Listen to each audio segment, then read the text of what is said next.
Avec sifflé na diggante Petit Avion ak ki nga xam ne tey moom mooy Mbaye Diop Sawara. Petit Avion ak Mbaye Diop ñaari xale lañ ñu mun a bëre kii présenté Tamba kii présenté fi nga xam ne mooy Dakar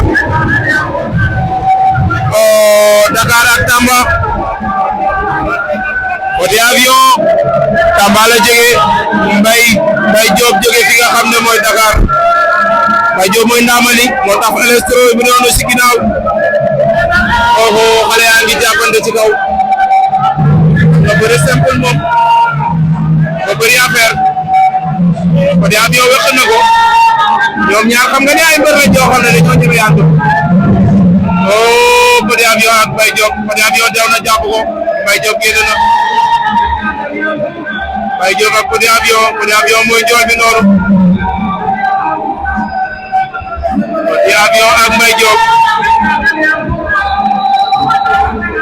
bare nañ lee génn làng bi arbitre boo waat ne ci diggu géew troisième place bi par équipe Gante Dakar ak Tamba ak Ouskoro doomu Ngunjaan gi ak Ousna gi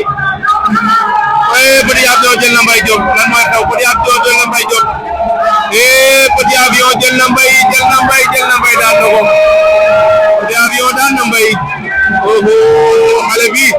mun a bëre masha Allah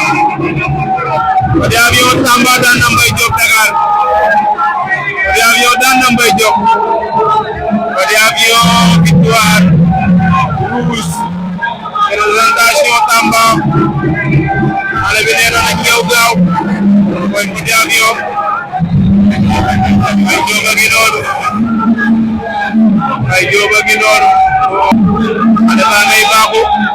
danaa ko mu daanee Mbaye Diop ba pare nee na arrière bu ko def pour tiré ko